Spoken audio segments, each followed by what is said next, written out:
ऐसा मनुष्य खोजना मुश्किल है जो जीवन के संबंध में प्रश्न न उठाता हो, जिसकी कोई जिज्ञासा न हो, जो पूछता न हो। मनुष्य और पशु में वही भेद भी है। पशु जीवन जैसा है उसे स्वीकार कर लिए। कोई प्रश्न पशु चेतना में नहीं उठता, कोई जिज्ञासा नहीं जगती।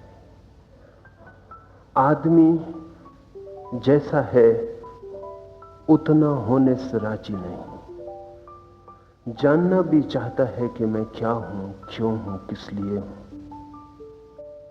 प्रश्न मनुष्य का चिन्ह है। इसलिए जिस मनुष्य ने प्रश्न नहीं उठाए वो अभी पशु के जीवन से ऊपर नहीं उठा, और जिस मनुष्य के जीवन में जिज्ञासा का जन्म नहीं हुआ अभी उस मनुष्य का मनुष्य की तरह जन्म भी नहीं हुआ है। इसलिए कठिन है खोजना ऐसा मनुष्य जो प्रश्न न पूछ रहा हो, जिसके लिए जीवन एक जिज्ञासा ना हो। प्रश्न सभी पूछते हैं, लेकिन कुछ लोग दूसरों के उत्तर को अपना उत्तर मान लेते हैं और अटक जाते हैं। कुछ लोग जब तक अपना उत्तर नहीं खोज लेते तब तक अथक श्रम करते हैं। जो दूसरों का उत्तर स्वीकार करके रुक जाते हैं उनमें प्रश्न का जन्म तो हुआ, लेकिन प्रश्न की भ्रूण हत्या हो गई, अबार्शन हो गया। प्रश्न का बीज तो पैदा हुआ, लेकिन उन्होंने इसके पहले कि बीज अंकुरित होता और वृक्ष बनता उसकी हत्या कर दी। हत्या की विधि है उधार उत्तर को स्वीकार कर लेना। ध्यान रहे प्रश्न आपका है, और जब तक आप अपना उत्तर न खोज लेंगे तब तक हल न होगा। प्रश्न दूसरे का होता तो दूसरे के उत्तर से हल भी हो जाता। प्रश्न आपका, उत्तर दूसरे के, इन दोनों में कहीं कोई मिलन नहीं होता। इसलिए जब भी आप दूसरों के उत्तर स्वीकार कर लेते हैं तो आपने जल्दी ही प्रश्न की गर्दन घोंट दी। आपने प्रश्न को पूरा काम न करने दिया। प्रश्न तो तभी पूरा काम कर पाता है जब जीवन की खोज और प्यास बन जाता है, जब प्रश्न जीवन से भी ज्यादा महत्वपूर्ण हो जाता है।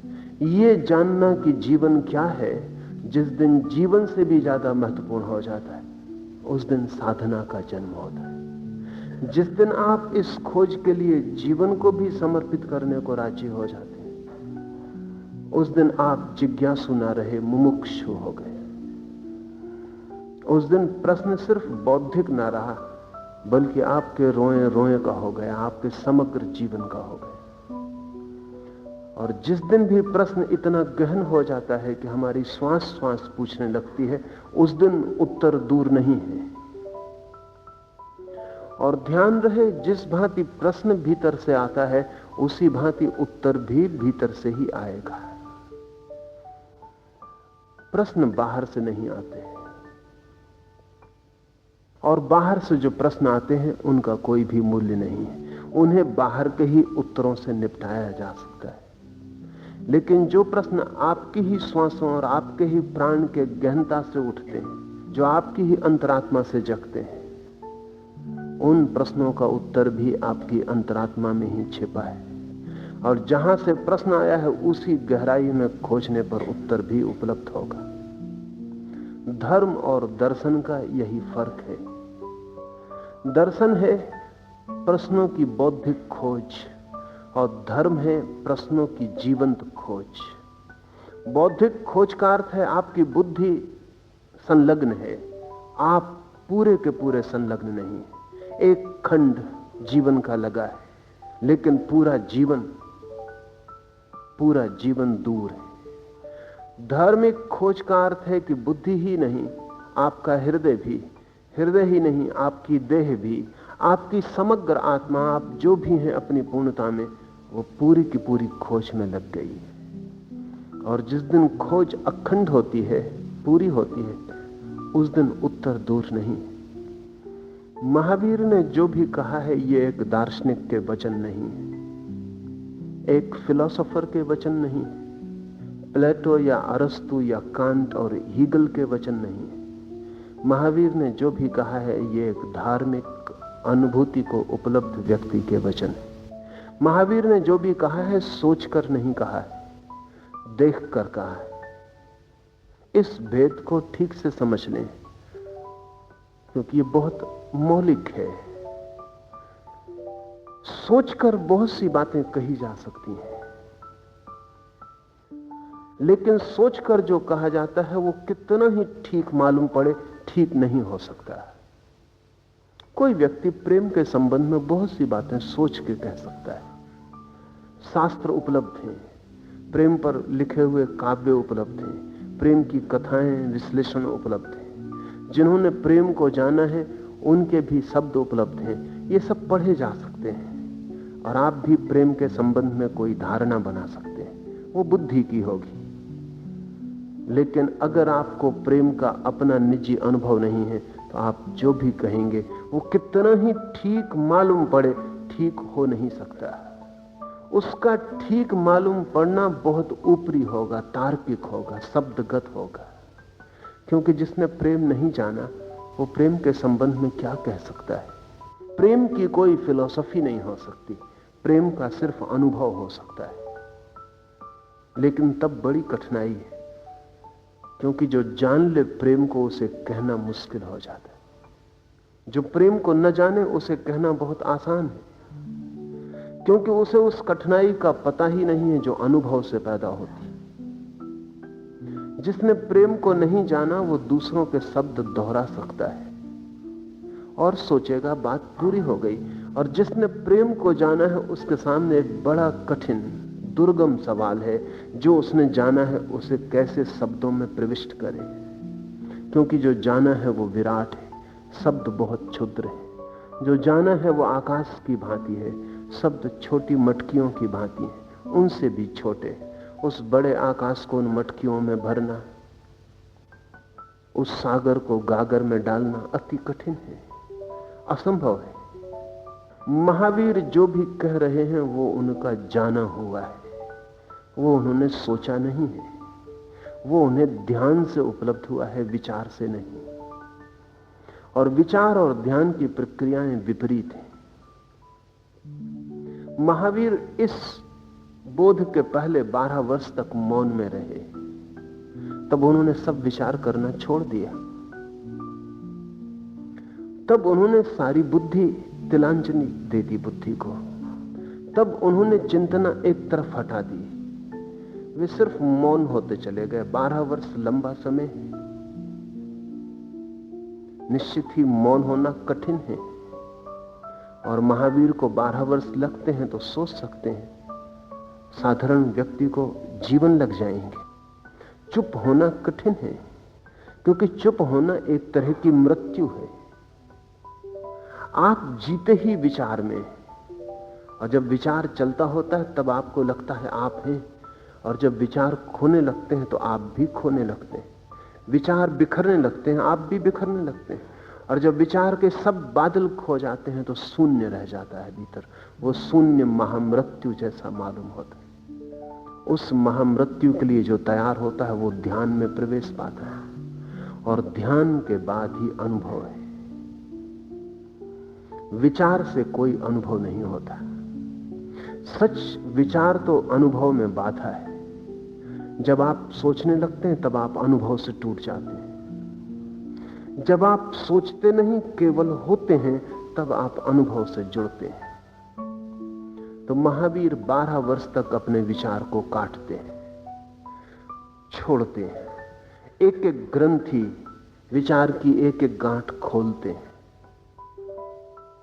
और जब विचार की सब गांठें खुल जाती हैं और सब बादल बिखर जाते हैं, सिर्फ खाली आकाश रह जाता स्वयं का, तब अनुभव शुरू होता है।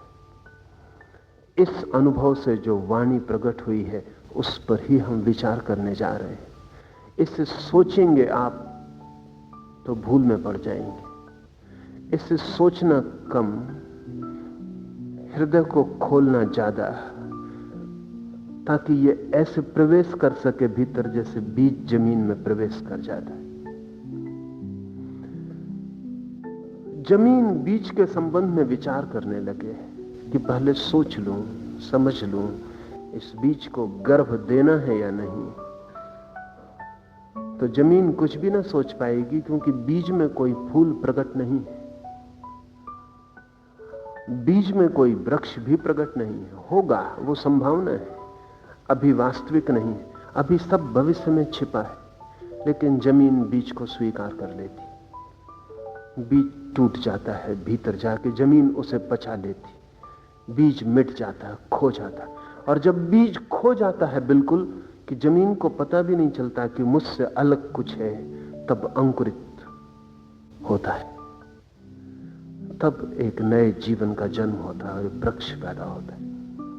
महावीर के वचनों को अगर आप सोच विचार में उलझा लेंगे तो वे आपके भीतर उस जगह तक नहीं पहुंच पाएंगे जहां हृदय की भूमि है। आप सोचना मत, आप सिर्फ हृदय की ग्राहक भूमि में उनको स्वीकार कर लेना। अगर वे व्यर्थ हैं, अगर वे निर्जीव हैं, तो कोई अंकुर पैदा ना होगा, बीज यूं ही मर जाएगा। अगर वे सार्थक हैं, अगर अर्थपूर्ण हैं, अगर उनमें कोई छिपा जीवन है, अगर कोई विराट उनमें छिपी संभावना है, तो जिस दिन आप उन्हें भीतर पचा लेंगे, हृदय में जब वे मिलकर एक हो जाएंगे, और जब आपको याद भी ना रहेगा कि यह विचार महावीर का है या मेरा, जब यह विचार आपका ही हो जाएगा, घुल जाएगा, पिघल जाएगा, एक हो जाएगा भीतर, तब आपको पता चलेगा इस विचार का अर्थ क्या है।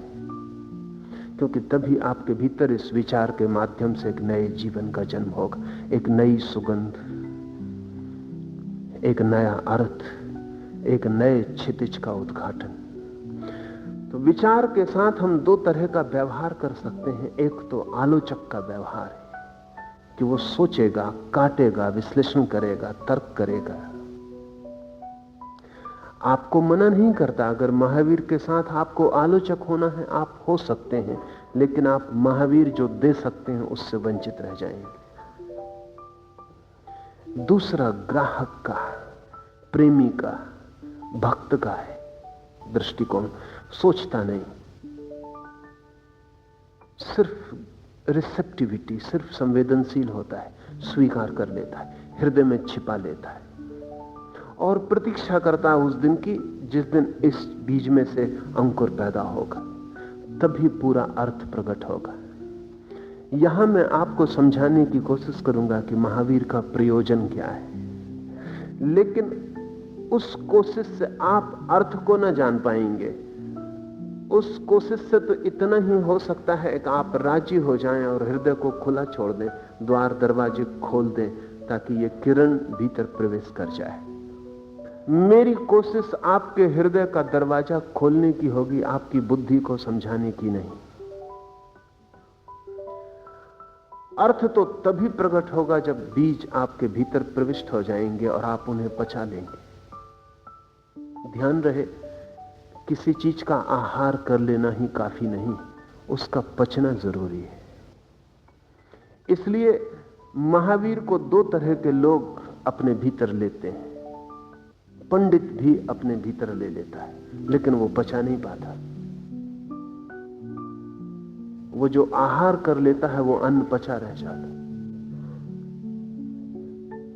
इसलिए पंडित का मस्तिष्क बोझिल होता चला जाता, उस अन्न पचे आहार से उसका अहंकार प्रगाढ़ होता चला जाता। उसकी आत्मा तो खाली बनी रहती है, लेकिन उसकी स्मृति भरती चली जाती। ज्ञानी भी आहार करता है विचार का, लेकिन उसे पचाने की कोशिश करता है।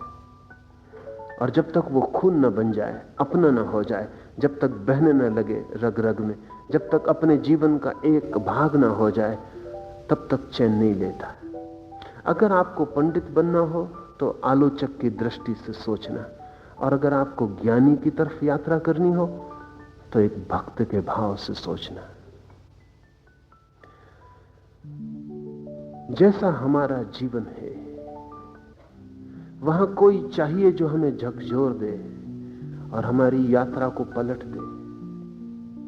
जैसा हमारा जीवन है, वहां कोई चाहिए जो हमें एक जोर का धक्का दे, एक शॉक हमें लगे कि हमारी यात्रा का दिशा बदल जाए।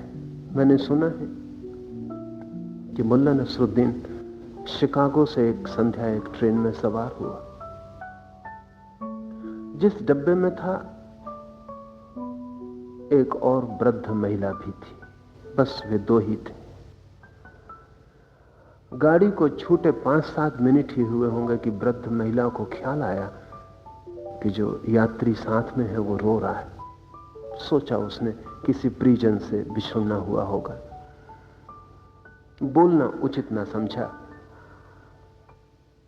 नसरुद्दीन अपने माथे को पैरों में झुकाए, हाथों में दबाए रोए चला जा रहा है। उसकी हिचकियां उसके पूरे शरीर को हिला रही। रात हो गई, वृद्धा सो गई, लेकिन सुबह जब फिर जागी तो देखा कि वो अभी भी रोए चला जा रहा है। आंसू पहुंचता है, फिर हिचकियां आ जाती हैं, फिर थोड़ी देर रुकता है, फिर रोने लगता है। पर उसने सोचा मैं अजनबी हूं और पता नहीं कितने दुख में है वो आदमी, मेरा बीच में बोलना या कुछ कहना कहीं दुख को और न बढ़ा दे, कहीं घाव को और न छेड़ दे। दूसरा दिन भी बीत गया और तीसरे दिन की सुबह होने लगी। तब तो वृद्धा को भी संभालना मुश्किल हो गया अपने को। वो पास आई, उसने नसरुद्दीन के सिर पे हाथ रखा, थपथपाया और कहा कि क्या हो गया है, मुझे कुछ कहें, शायद कहने से भी भार हल्का हो जाए। तो नसरुद्दीन ने कहा कि मत पूछें, सोच के ही मन और दुखी होता है। Now it is 3 days that I have been riding on the wrong train. 3 दिन हो गए और मैं गलत गाड़ी में सवार। इस गाड़ी से कभी भी उतरा जा सकता था।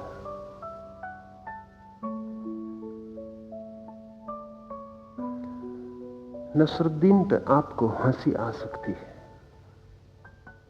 लेकिन उस हंसी में आप मत भूल जाना कि करीब करीब वैसी ही अवस्था आपकी है।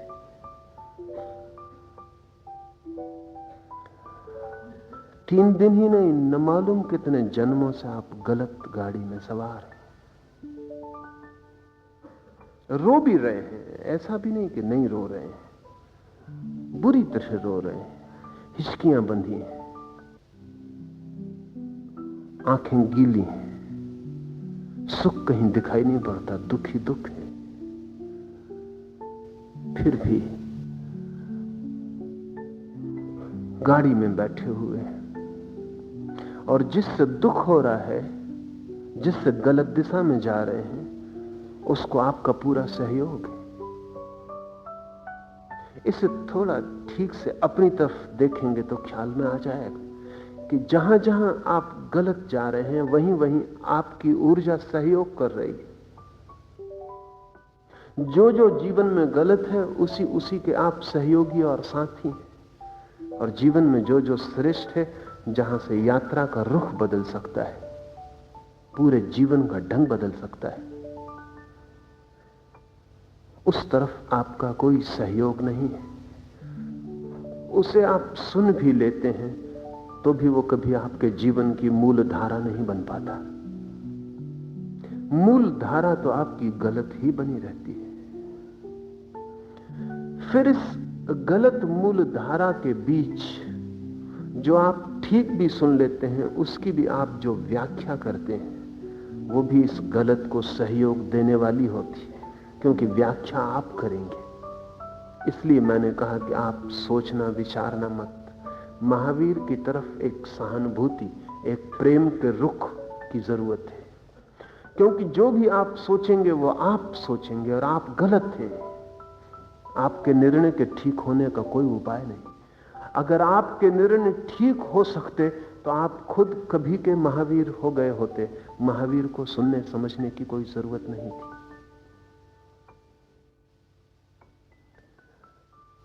एक जिसको पश्चिम के सौंदर्य शास्त्री सिंपैथेटिक पार्टिसिपेशन कहते हैं, एक सहानुभूतिपूर्ण मिलन, एक रैपस्ट, जहां आप लड़ नहीं रहे बल्कि उन्मुक्त समझने को, जीने को, नए कोण को देखने को राजी हैं। महावीर का मिजाज आपसे बिल्कुल अलग है। यह आदमी बिल्कुल और ढंग का है, इसकी यात्रा अलग है, यह किसी और ही ट्रेन में सवार है, इसकी दिशा भिन्न है। तो जैसे आप हैं, अगर वहीं से आप सोचेंगे तो आप महावीर को चूक जाएंगे। जैसे महावीर हैं, अगर उनके रुख में आप झुकने को राजी होंगे तो ही आप समझ पाएंगे। इसीलिए धर्मों ने श्रद्धा का बड़ा मूल्य माना है। नहीं कि संदेह व्यर्थ है, संदेह उपयोगी है, पर धर्म की दिशा में नहीं, विज्ञान की दिशा में उपयोगी है। संदेह बहुमूल्य है अगर पदार्थ को समझना हो, क्योंकि पदार्थ के साथ किसी सहानुभूति की जरूरत नहीं। सच तो यह है कि अगर पदार्थ को समझना हो और सहानुभूति हो तो आप समझ ही ना पाएंगे। अगर एक वैज्ञानिक पदार्थ को समझने में सहानुभूति रखता हो तो पदार्थ को समझ नहीं पाएगा, क्योंकि वो निरपेक्ष नहीं रह जाएगा, उसके पक्षपात जुड़ जाएंगे। उसे तो पूरी तरह निरपेक्ष तटस्थ होना चाहिए, कोई सहानुभूति नहीं, जैसे वो है ही नहीं। उसे जरा भी प्रविष्ट नहीं होना चाहिए पदार्थ को समझने में। उसे तो सिर्फ एक निरीक्षक होना चाहिए जिससे उसका कोई भी संबंध नहीं, तो ही विज्ञान और वैज्ञानिक सफल हो पाता। ठीक उल्टी है बात धर्म की। वहां अगर आप बहुत तटस्थ हैं, दूर खड़े हैं, सिर्फ निरीक्षक हैं, तो आप प्रवेश ही ना कर पाएंगे। धर्म में तो प्रवेश हो पाएगा अगर आप अति सहानुभूति से भरे, जैसे मां अपने बच्चे को गोद में ले लेती। अगर महावीर के वचनों को ऐसे ही आप अपने हृदय के पास ले सकेंगे तो ही संबंध जुड़ पाएगा। और एक बार संबंध जुड़ जाए तो आपका मिजाज बदल जाता है, आपके होने का ढंग बदल जाता है। फिर महावीर की बातें समझ में आनी शुरू हो जाती, क्योंकि आपकी आंखों की दिशा, आपके आंखों का ढंग, आपके देखने का ढंग, आपके होने का ढंग सब बदल जाता है। इसके पहले कि महावीर आपके साथी बन सकें, आपको उनके साथी बन जाना जरूरी। और इसके पहले कि वो आपकी समझ में आ सकें, आपकी समझ का पूरा ढंग बदल जाना जरूरी। जैसे आप हैं वैसे ही महावीर को समझने का कोई उपाय नहीं। इसलिए कोई महावीर को मानने वालों की कमी नहीं, लेकिन समझने वाला मुश्किल से कोई दिखाई पड़ता है। जो मानने वाले हैं वे भी सोचने वाले हैं। उन्होंने भी महावीर की व्याख्या कर रखी है अपने हिसाब से। अपने को पहुंच के, अपने को मिटा के जो समझने चलेगा वही केवल समझ पा सकता है। अब हम सूत्र में प्रवेश करें। ये सूत्र, प्राथमिक सूत्र थोड़े कठिन होंगे, क्योंकि महावीर अपने अनुभव को एक ढांचा दे रहे हैं, एक व्यवस्था दे रहे हैं। वो व्यवस्था समझ में आ जाए तो फिर बात का प्रवेश बहुत आसान है। धर्म, अधर्म, आकाश, काल, पुद्गल और जीव, ये 6 द्रव्य हैं। केवल दर्शन के धर्ता जिन भगवानों ने इन सबको लोक कहा है।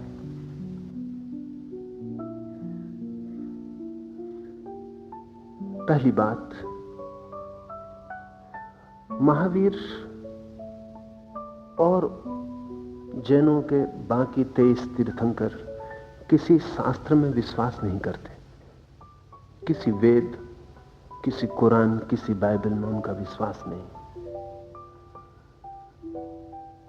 क्योंकि उनकी दृष्टि यह है कि अनुभव शब्द में संरक्षित नहीं किया जा सकता। इसलिए मूल स्रोत सदा व्यक्ति है, शास्त्र नहीं। इसे हिंदू धारणा है, वेद पर भरोसा है। मूल विश्वास वेद पर है, शास्त्र पर। जो वेद कहता है वो ठीक है, और अगर कोई व्यक्ति कुछ कहता हो, वो वेद के विपरीत जाता हो, तो व्यक्ति गलत होगा, वेद गलत नहीं होगा। महावीर की दृष्टि बिल्कुल उल्टी है। महावीर कहते हैं भरोसा व्यक्ति का है, और अगर व्यक्ति कुछ कहता हो और वेद विपरीत हो, तो वेद गलत है, व्यक्ति गलत नहीं। इस फर्क को ठीक से समझ लें। शास्त्र मृत है, व्यक्ति जीवित है। मृत पर बहुत भरोसा उचित नहीं है, और मृत का अगर कोई मूल्य भी है तो भी इसीलिए है कि किसी जीवित व्यक्ति के वचन है वहां। लेकिन शास्त्र कितना ही प्राचीन हो, कितना ही मूल्यवान हो, किसी भी जीवित व्यक्ति के अनुभव को गलत करने के काम में नहीं लाया जा सकता। महावीर व्यक्ति पर इतना भरोसा करते हैं जितना पृथ्वी पर किसी दूसरे व्यक्ति ने नहीं किया है। व्यक्ति की चरम मूल्यवत्ता महावीर को स्वीकार है। तो वेद जैसे कीमती शास्त्र को भी महावीर कह देते हैं छोड़ देना होगा अगर व्यक्ति के अनुभव के अनुकूल ना हो। जीवित व्यक्ति चरम मूल्य है, अंतिम इकाई है। ये बहुत बड़ी क्रांतिकारी धारणा है, मन को भी बड़ी चोट पहुंचाती। और मजे की बात यह है कि जैन भी इस धारणा के अनुकूल नहीं चल पाए। जैन भी अब महावीर के वचन को सुनते हैं। अगर किसी व्यक्ति का अनुभव महावीर के वचन के विपरीत जाता हो तो वो कहेंगे ये व्यक्ति गलत है। फिर महावीर का वचन वेद बन गया। इसलिए जैन हिंदू धर्म का एक हिस्सा होकर मर गए। उनका कोई स्वतंत्र अस्तित्व नहीं हो नहीं सकता, क्योंकि महावीर की मौलिक धारणा ही नष्ट हो गई। महावीर की धारणा यह है कि व्यक्ति का सत्य चरम है, और इसलिए निरंतर महावीर बार बार कहते हैं कि जो मैं कह रहा हूं ये उनका अनुभव है जो केवल ज्ञान को उपलब्ध हुए हैं। ये अनुभव है, किसी शास्त्र की गवाही महावीर नहीं देते। हमेशा गवाही व्यक्तियों की है। केवल दर्शन के धर्ता जिन भगवानों ने इस सबको लोक कहा है। और भी कुछ बातें इसमें ख्याल ले लेनी जरूरी है। केवल दर्शन का अर्थ है जो उस अवस्था को उपलब्ध हो गए जहां मात्र ज्ञान रह जाता है और जानने को कुछ भी नहीं।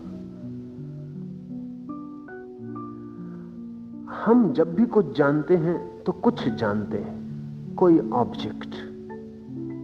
आप यहां बैठे, मैं आपको देख रहा हूं तो मैं आपको जान रहा हूं, लेकिन आपको जान रहा हूं।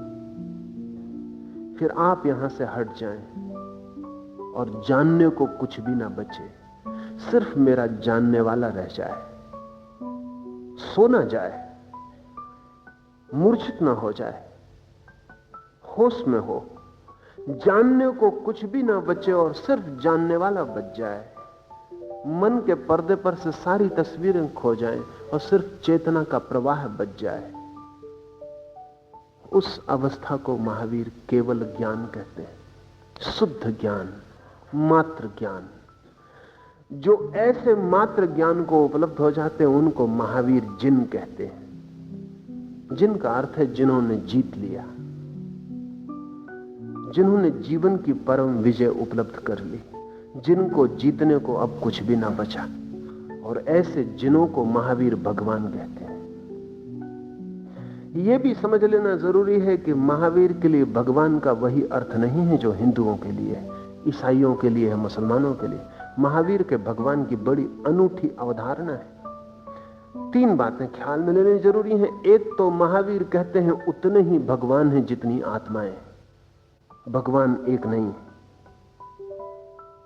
एक भगवान की धारणा बहुत डिक्टेटोरियल है, बहुत तानाशाहीपूर्ण है। महावीर कहते हैं प्रत्येक आत्मा भगवान है। जिस दिन पता चल जाएगा उस दिन प्रकट हो जाएगी। जब तक पता नहीं चला है तब तक वृक्ष बीच में छिपा है। अनंत भगवानों की धारणा है महावीर की। अनंत जितने जीव हैं, आप ऐसा मत सोचना कि आप ही, चींटी में जो जीव है वो भी छिपा हुआ भगवान है। आज नहीं कल वो भी प्रकट होगा। वृक्ष में जो है वो भी भगवान है। आज नहीं कल वो भी प्रकट होगा। समय की भर देर है। एक घड़ी जो भी छिपा है वो प्रकट हो जाए। अनंत भगवानों की धारणा दुनिया में कहीं भी नहीं, और उसके पीछे भी व्यक्ति का मूल्य है। महावीर को यह ख्याल दुखद मालूम पड़ता है कि एक ब्रह्म है जो सबका मालिक है। यह बात ही तानाशाही की मालूम पड़ती। यह भी बात महावीर को उचित नहीं मालूम पड़ती कि उस एक में ही सब खो जाएंगे। यह भी बात उचित नहीं मालूम पड़ती कि उस एक ने सबको बनाया है, सृष्टा है। यह बात बेहूदी है, क्योंकि महावीर कहते हैं कि अगर मनुष्य की आत्मा बनाई गई है तो वो आत्मा ही ना रही, वस्तु हो गई। जो बनाई जा सकती है वो क्या आत्मा है? महावीर कहते हैं जो बनाई जा सकती है वो वस्तु है, आत्मा नहीं। इसलिए अगर किसी परमात्मा ने आत्माएं बनाई हैं तो सब वस्तुएं हो गई। फिर हम परमात्मा के हाथ की गुड्डियां हो गए, कोई मूल्य ना रहा। महावीर इसलिए सृष्टा की धारणा को अस्वीकार कर देते हैं। वो कहते हैं कोई सृष्टा नहीं, क्योंकि अगर सृष्टा है तो आत्मा का मूल्य नष्ट हो जाता है। आत्मा का मूल्य ही यही है कि वो असृष्ट है, अनक्रिएटेड है, उसे बनाया नहीं जा सकता।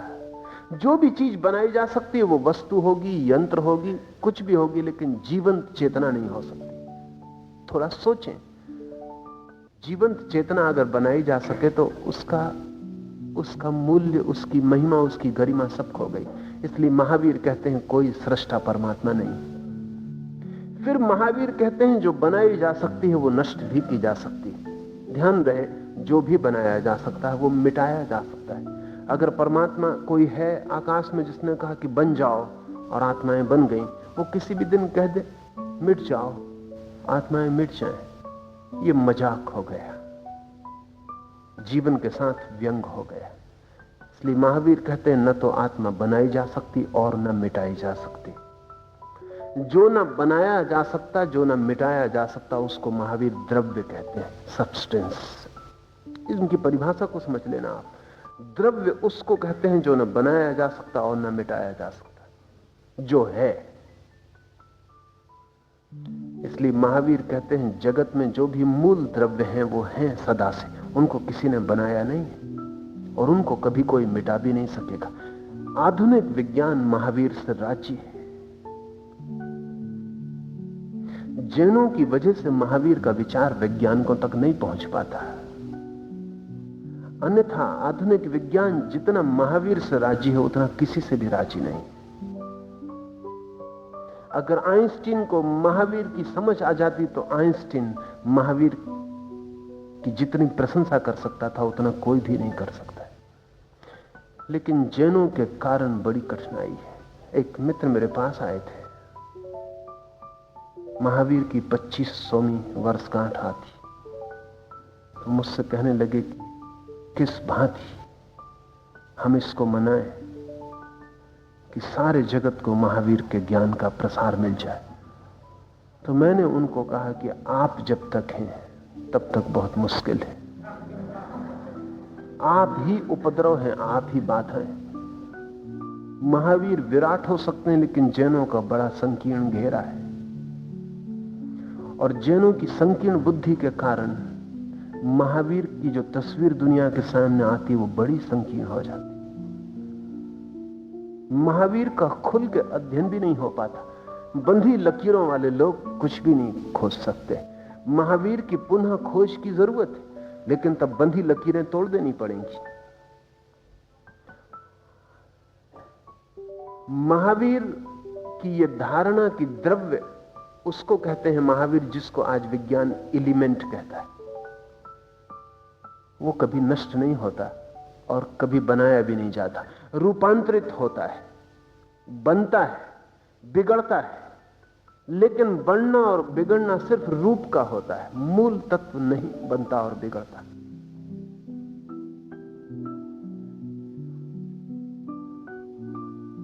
इस तरह के 6 द्रव्य महावीर ने कहे।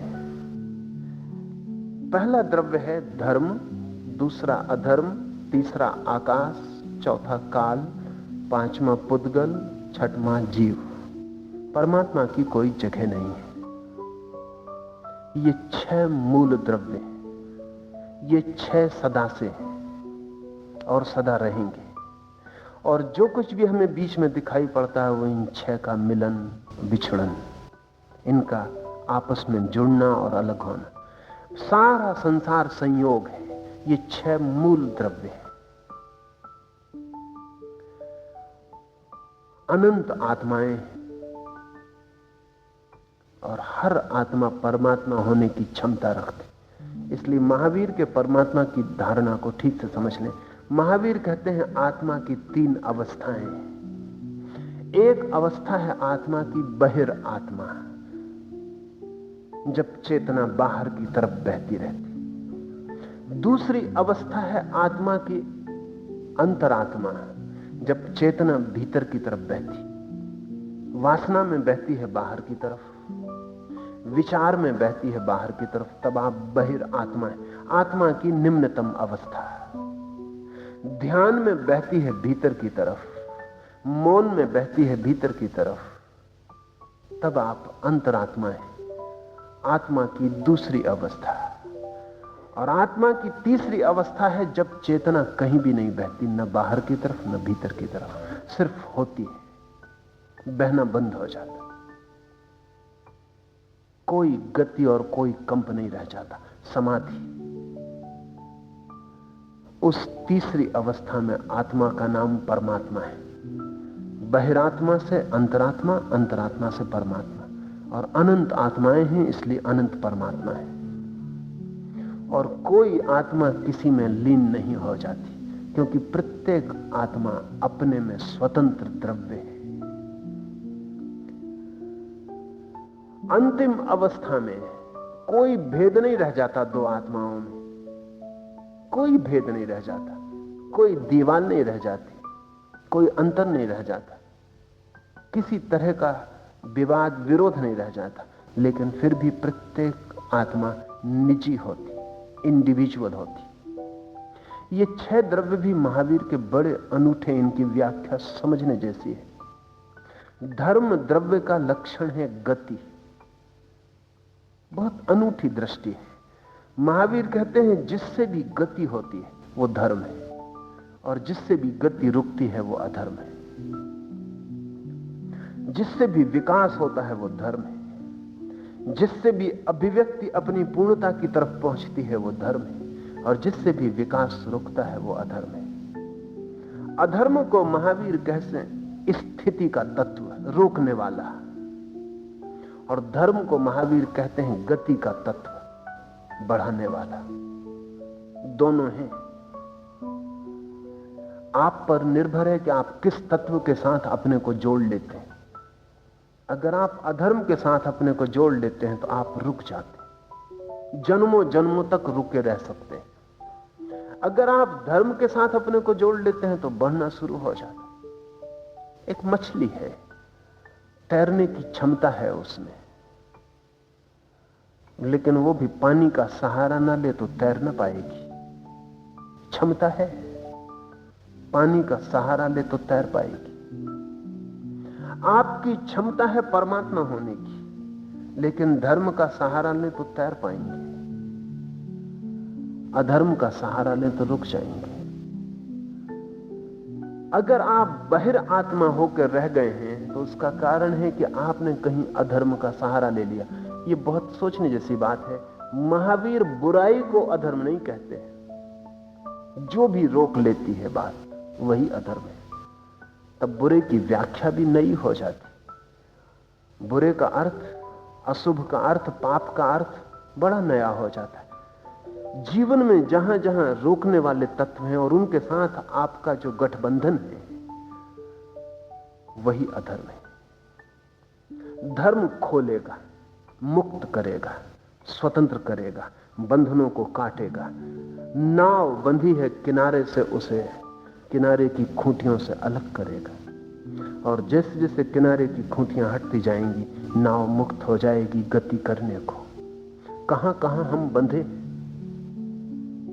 जो जो हमारी वासनाएं हैं वे हमारी खींटियां नदी के किनारे, जिनसे हमारी नाव बंधी है। और खूंटियों को हम मजबूत रखते हैं कि कहीं खूंटियां टूट ना जाएं। खूंटियों को हम बल देते हैं ताकि कहीं खूंटियां कमजोर ना हो जाएं। हम अपने बंधनों को पोषण देते हैं। जो हमें बांध रहा है, जो हमारा कारागृह है, उसे ही हम जीवन समर्पित कर रहे हैं। जिससे हम अटक गए हैं उसे हम सहारा समझ रहे हैं। और जब तक हमें यह दिखाई न पड़ जाए कि क्या सहारा है और क्या बाधा है, जब तक ये साफ ना हो जाए तब तक कोई गति नहीं हो सकती।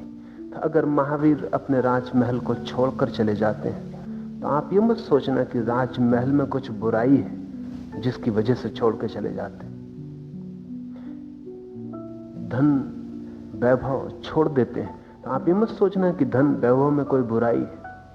महावीर को दिखाई पड़ता है कि वे खूंटियां हैं, और जब तक उनके इर्द गिर्द में हूं तब तक धर्म के तत्व के साथ मेरा संबंध नहीं हो पाएगा, तो मैं गति नहीं कर पाऊंगा। अगर ठीक से समझे तो महावीर धन को नहीं छोड़ते, धन से अपने को छुड़ाते हैं। बुनियादी फर्क है। धन छोड़ना बहुत आसान है, धन से अपने को छुड़ाना बहुत कठिन है। क्योंकि धन छोड़ के आप भाग सकते हैं, लेकिन तत्काल आप दूसरा धन पैदा कर लेंगे जिसको आप पकड़ लेंगे। धन कुछ रुपयों सिक्कों में बंद नहीं है। जहां भी सुरक्षा है वहीं धन है, और जहां भी भविष्य का आश्वासन है वहीं धन। धन का मतलब क्या है? धन का मतलब है कि मेरे पास अगर 1000 रुपए हैं तो कल मेरा सुरक्षित है। कल मुझे भूखा नहीं मरना पड़ेगा, रहने को मकान होगा, भोजन होगा, कपड़े होंगे, मैं कल के लिए सुरक्षित हूं। धन की इतनी पकड़ भविष्य की सुरक्षा के लिए। अगर आपको अचानक पता चल जाए कि कल सुबह दुनिया नष्ट हो जाने वाली, धन पे आपकी पकड़ इसी वक्त छूट जाएगी। कंजूस से कंजूस आदमी धन लौटाता हुआ दिखाई पड़ेगा। अगर दुनिया कल सुबह खत्म हो रही तो धन का मूल्य क्यों खत्म होता है? धन का मूल्य है भविष्य की सुरक्षा में। अगर भविष्य नहीं तो धन का कोई मूल्य नहीं। आप धन छोड़ सकते हैं, लेकिन भविष्य की सुरक्षा आपके साथ अगर लगी है तो आप नया धन पैदा कर लेंगे। तो एक आदमी धन छोड़ जाता है, फिर पुण्य को पकड़ लेता है, फिर पुण्य धन हो जाता है। फिर वो सोचता है कि पुण्य मेरे पास है तो स्वर्ग मुझे मिलेगा। आपके लिहाज से वो आदमी और भी बड़े भविष्य का इंतजाम कर रहा है। आप तो मरने तक धन का उपयोग कर सकते हैं, वो मरने के बाद भी पुण्य का उपयोग कर सकता है। वो जिस करेंसी को इकट्ठा कर रहा है वो जीवन के उस तरफ भी चलती है। आपके नोट उस तरफ नहीं चलेंगे। इसलिए साधु सन्यासी ग्रस्तों को समझाते हैं कि क्या धन को पकड़ रहे हो, क्षण भंगुर है, पुण्य को पकड़ो जो कि सदा साथ रहेगा। लेकिन यह बड़े मजे की बात है कि पकड़ो जरूर। उनका कहना कुल इतना ही है कि तुम गलत धन को पकड़ रहे हो, ठीक धन को पकड़ो। तुम जिस धन को पकड़ रहे हो ये मौत तक काम देगा, मौत के बाद तुम मुश्किल में पड़ोगे। हमने ठीक धन पकड़ा है, तुमने गलत बैंक का सहारा लिया, हमने ठीक बैंक का सहारा लिया। लेकिन सहारे हैं। धन को छोड़ना बहुत आसान, क्योंकि आप नया धन पैदा कर लेंगे। जिस मन में असुरक्षा है वो धन को पैदा कर ही लेगा। धन असुरक्षित मन की संतान है। फिर वो धन कई तरह का हो सकता है, लेकिन महावीर ने धन नहीं छोड़ा, धन से अपने को छुड़ाया। ये प्रक्रिया अलग है। धन पर ध्यान नहीं है, अपने पर ध्यान है कि जो जो चीज मुझे पकड़ती है उसकी पकड़ मेरे ऊपर क्यों है, वो पकड़ मेरी ना रह जाए। फिर ध्यान रहे धन आपको पकड़े हुए भी नहीं है, आप ही धन को पकड़े हुए हैं। इसलिए असली सवाल धन छोड़ने का नहीं है, असली सवाल अपनी पकड़ छोड़ने का है। इसलिए यह भी हो सकता है कि कोई आदमी धन के बीच भी पकड़ छोड़ दे, हुआ है। और यह भी हो सकता है कि कोई आदमी धन छोड़ के भी पकड़ न छोड़े, ये रोज हो रहा है। बारीक है दोनों के बीच मार्ग। महावीर छुड़ा रहे हैं अपनी पकड़, जहां जहां पकड़ है छोड़ रहे हैं, जहां जहां सहारा है छोड़ रहे हैं, क्योंकि अनुभव में आ रहा है कि सब सहारे बाधा बन गए, उन्हीं की वजह से नाव रुकी। धर्म है गति का तत्व। विज्ञान को बड़ी कठिनाई थी 100 साल पहले, तो विज्ञान ने एक तत्व की कल्पना की थी, ईथर। क्योंकि विज्ञान को कठिनाई थी कि सूर्य की किरणें आती हैं, यात्रा होती, तो कोई ना कोई तत्व चाहिए जिसमें यात्रा हो। तो ईथर परिकल्पित था कि कोई ना कोई तत्व होना चाहिए, नहीं तो किरण कैसे यात्रा करेगी। तो ये महाकाश जो शून्य है, इस भी में कोई तत्व होना चाहिए। उस तत्व का कोई पता नहीं था, ईथर परिकल्पित था, क्योंकि यात्रा हो रही है इसलिए कोई तत्व चाहिए। अब ईथर की मान्यता छीन हो गई है, लेकिन कहीं ना कहीं चित्त में यह बात घूमती ही है विज्ञान के भी, कि अगर कोई चीज यात्रा कर रही तो माध्यम जरूरी है। एक नदी बह रही तो 2 किनारे जरूरी हैं। उन 2 किनारों के माध्यम के बिना नदी नहीं बह पाएगी। डार्विन ने सिद्ध किया कि मनुष्य विकास कर रहा है, लेकिन डार्विन को ख्याल नहीं है जो महावीर को ख्याल है। अगर मनुष्य विकास कर रहा है तो गति हो रही है, तो गति की एक धारणा और गति का एक मूल द्रव्य होना चाहिए, अन्यथा गति नहीं होगी। मनुष्य यात्रा कर रहा है, पशु से मनुष्य हो गया या बंदर से मनुष्य हो गया। डार्विन के हिसाब से मछली और यात्रा चल रही। डार्विन के हिसाब से पहला जीवन का तत्व नदियों के किनारे लगी पत्थर पर जो काई होती है वो है हरी काई। वो जीवन का पहला तत्व है। उस हरी काई से आप तक यात्रा हो गई। आप तक ही नहीं, महावीर तक भी यात्रा हो गई। तो महावीर कहते हैं ये जो इतना एवोल्यूशन हो रहा है, इतनी गति हो रही है, ये गति का एक तत्व चाहिए, उसे वो धर्म कहते हैं। और जो उस गति के तत्व को पहचान लेता है अपने जीवन में और उसका संगी साथी हो जाता है, उसमें अपने को छोड़ देता है, वो विकास की चरम अवस्था पर पहुंच जाता है। वो चरम अवस्था परमात्मा है। इसलिए धर्म वहां समाप्त हो जाता है जहां आप परमात्मा होते, वहां यात्रा पूरी हो जाती, मंजिल आ गई। अगर एक पत्थर को आप रास्ते पे पड़ा देखते हैं तो आप कभी भी नहीं सोचते कि वो रुका क्यों है। आप में और पत्थर में फर्क क्या है?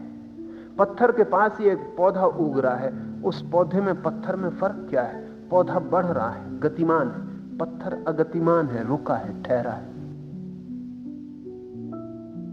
उसकी अगति के कारण ही उसकी चेतना कुंद है।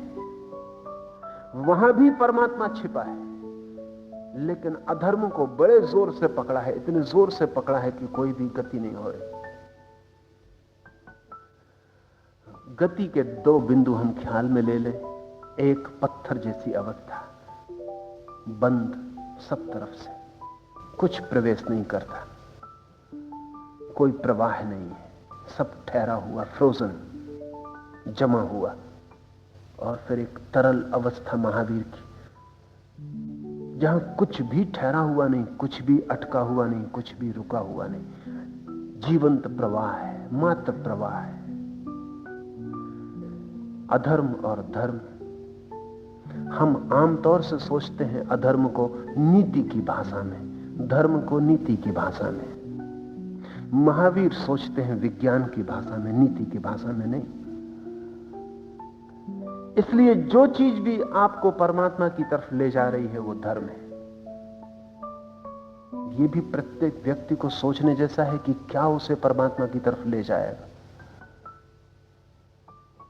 जरूरी नहीं है कि दूसरा जिस ढंग से परमात्मा की तरफ जा रहा है उसी ढंग से आप भी जा सकें, क्योंकि दूसरा अलग बिंदु पर खड़ा है, आप अलग बिंदु पर खड़े हैं। दूसरा अलग स्थिति में खड़ा है, आप अलग स्थिति में खड़े, और कभी कभी दूसरे के पीछे चल के आप उलझन में पड़ जाते हैं। और ऐसा नहीं है कि दूसरा गलत था, अपने लिए ठीक रहा हो। इसलिए धर्म बड़ी व्यक्तिगत खोज है। सुना है मैंने कि मुल्ला नसरुद्दीन एक दिन लंगड़ा लंगड़ा के चल रहा है रास्ते पर। एक मित्र मिल गया और मित्र ने कहा कि यही तकलीफ मुझे भी थी, दांत मैंने निकलवा दिए, तब से बिल्कुल चंगा हो गया। नसरुद्दीन ने सोचा कि कोई हर्ज तो है नहीं, दांत निकलवाने में क्या हर्ज है। दांत निकलवा दिए, लंगड़ाना तो जारी रहा, मुंह और खराब हो गया। दूसरा मित्र मिल गया, मित्रों की कोई कमी तो है नहीं। उसने कहा कि क्या, दांत से कुछ होने वाला नहीं, तकलीफ यही मुझे भी थी, अपेंडिक्स निकलवा दी, तब से बिल्कुल चंगा हो गया। मुल्ला ने सोचा कि अपेंडिक्स का कोई उपयोग तो है नहीं, निकलवा दी, हालत और खराब हो गई, कमर और झुक गई। तीसरा मित्र मिल गया, उसने कहा कि क्या कर रहे हो, अपेंडिक्स और दांतों से कुछ होने वाला नहीं, टॉन्सिल्स असली तकलीफ है, मैंने निकलवा दिए, तब से बिल्कुल जवान हो गया। मुल्ला ने टॉन्सिल्स भी निकलवा दिए, कुछ लाभ ना हुआ। लेकिन एक दिन पहला मित्र मिला और देखा कि मुल्ला बिना लंगड़ाए शान से चल रहा है, तो उसने कहा कि अरे, मालूम होता है दांत निकलवा दिए, फायदा हो गया। मुल्ला ने कहा दांत निकलवाने से भी नहीं हुआ, अपेंडिक्स निकलवाने से भी नहीं हुआ, टॉन्सिल निकलवाने से भी नहीं हुआ। जूते में एक खील थी, उसको निकलवाने से सब ठीक हो गया।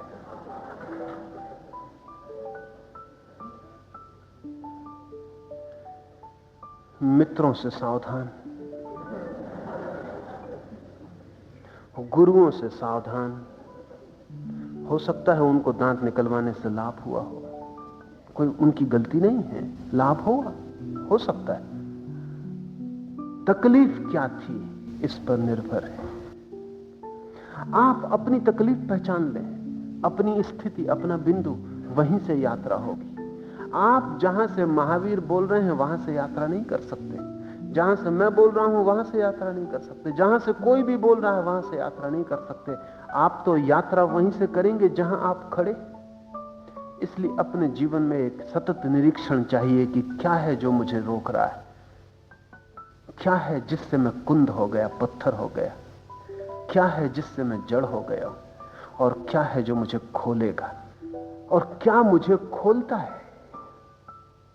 तब आपको किसी गुरु के पीछे चलने की जरूरत ना होगी, आप अपने गुरु हो गए। और जब व्यक्ति अपना गुरु हो जाता है और शांत निरीक्षण करता है अपनी जीवन स्थिति का, तो बहुत कठिन नहीं होता धर्म को जान लेना कि धर्म क्या है।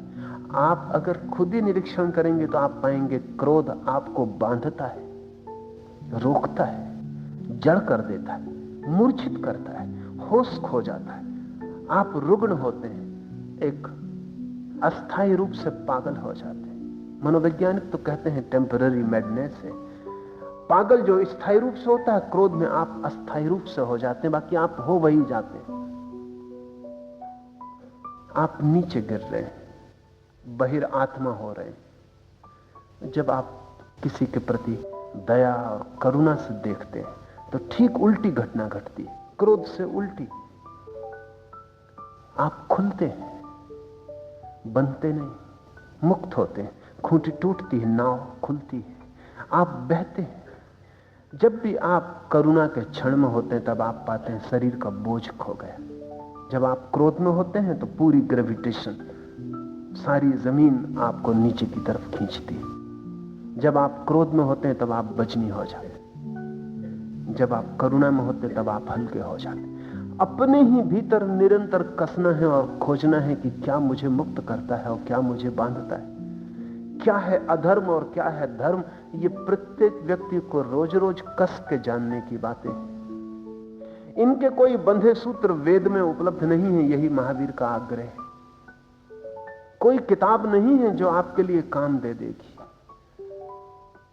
किसी किताब के सहारे चल के आपके भटकने की संभावना है बजाय पहुंचने की, क्योंकि हर किताब किसी व्यक्ति का निजी अनुभव है और व्यक्ति भिन्न भिन्न है।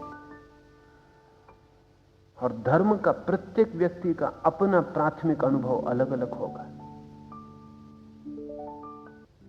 गुरजीएफ के पास लोग पहुंचते थे तो गुरजीएफ कभी कभी बड़ी हैरानी की बातें खड़ी कर देता था जो हम सोच भी नहीं सकते कि धर्म हो सकती। एक आदमी गुरजीएफ के पास पहुंचता है जिसने कभी सिगरेट नहीं पी, और एक आदमी पहुंचता है जो सिगरेट का आदी है और सिगरेट नहीं छोड़ सकता है। तो जो सिगरेट का आदी है उसको गुरजीएफ कहेगा सिगरेट बंद, और जिसने सिगरेट कभी नहीं पी, जो दुश्मन है जो कहता है पी लूं तो मुझे उल्टी हो जाए, उसको कहेगा तू शुरू कर। हम सोच भी नहीं सकते कि उसका क्या प्रयोजन है। आदत बांधती है, फिर वो चाहे सिगरेट पीने की हो और चाहे सिगरेट न पीने की हो। आदत अधर्म है।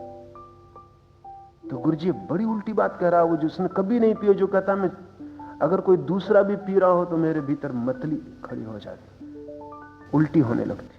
उससे गुरुजी कहता है तू पी, क्योंकि तू भी एक आदत में कुंद और ये भी एक आदत में कुंद। इसको भी इसकी आदत के बाहर लाना, तुझे भी तेरी आदत के बाहर लाना।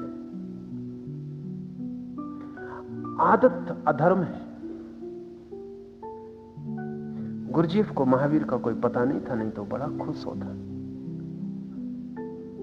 लेकिन आपको पता है कि महावीर को मानने वालों को यह ख्याल है कि आदत अधर्म है? नहीं, वो कहते हैं अच्छी आदतें धर्म है, बुरी आदतें अधर्म है। अच्छी और बुरी आदत का बड़ा सवाल नहीं है। आदत आपको जड़ बनाती है, तरलता खो जाती है। फिर आदत कुछ भी हो, चाहे रोज सुबह उठ के और सामायिक करने की हो या प्रार्थना करने की हो, अगर आदत है। मेरे पास लोग आते हैं, वो कहते हैं आज ध्यान नहीं किया तो अच्छा नहीं लग रहा, और जो आदमी सिगरेट पीता है वो भी नहीं पीता तो उसको भी अच्छा नहीं लगता। फर्क क्या है? मगर जो सिगरेट न पिए और अच्छा ना लगे तो हम कहेंगे हिम्मत रखो, डटे रहो। ये ध्यान वाले से हम कहेंगे कि नहीं, ध्यान करना चाहिए था। मगर ये भी एक आदत का गुलाम हो रहा है, एक आदत इसके आसपास घेरा बांध रही है। बड़े मजे की बात है, लोग मेरे पास आते हैं, वो कहते हैं ध्यान से कुछ आनंद तो नहीं आता, लेकिन अगर न करो तो तकलीफ होती। वही तो सिगरेट वाले की तकलीफ, वो भी कहता है सिगरेट से कुछ मिल नहीं रहा, लेकिन न पियो तो बेचैनी होती। आदत का अर्थ यह है कि कुछ करने की एक यांत्रिक व्यवस्था बन गई। उस यांत्रिकता में चलो तो ठीक लगता है, उस यांत्रिकता से हटो तो गलत लगता है।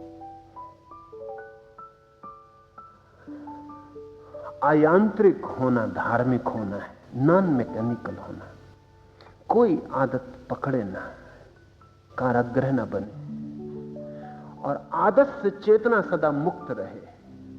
चेतना कभी आदत के नीचे ना दबे, सदा आदत के ऊपर हावी रहे और हमारे हाथ में हो। इसका यह मतलब नहीं कि आप ध्यान न करें, इसका मतलब सिर्फ इतना है ध्यान आदत ना हो। नहीं तो प्रेम भी आदत हो जाता है, ध्यान भी आदत हो जाता है। मुल्ला नसरुद्दीन की पत्नी मर गई थी तो वो छाती पीट पीट कर रो रहा था।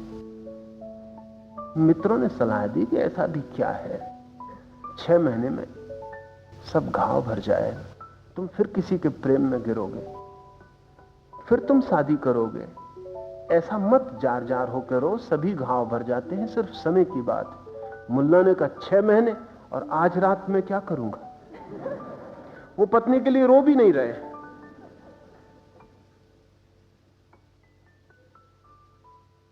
एक आदत है तो सेक्स भी आदत हो जाती, प्रेम भी आदत हो जाती। अच्छी हैं बुरी आदतें हैं, पर धर्म की फिक्र इस बात की है कि आदत ना हो, आप मुक्त हो, कोई भी चीज बांधती ना हो, किसी चीज का व्यसन ना हो। ऐसी मुक्ति आपको धर्म की दिशा में ले जाएगी। और व्यसन कुछ भी हो, धार्मिक व्यसन हो कि रोज जाके धर्म की चर्चा सुननी, कि रोज मंदिर जाना है। नहीं कह रहा हूं कि रोज मंदिर मत जाएं, लेकिन रोज मंदिर जाना आदत बन जाए तो मुर्दाबाद हो गई। आप यंत्र की भांति जाते हैं और आते हैं, कोई परिणाम नहीं। मंदिर तो चेतना को मुक्त करे, ऐसा चाहिए। महावीर का यह सूत्र बड़ा विचारणीय है। धर्म द्रव्य का लक्षण है गति। तो जहां जहां आप गत्यात्मक है, डायनेमिक, वहां वहां धर्म है। लेकिन जैन साधुओं को देखें, उनसे ज्यादा अगति में लोगों को पाना कठिन।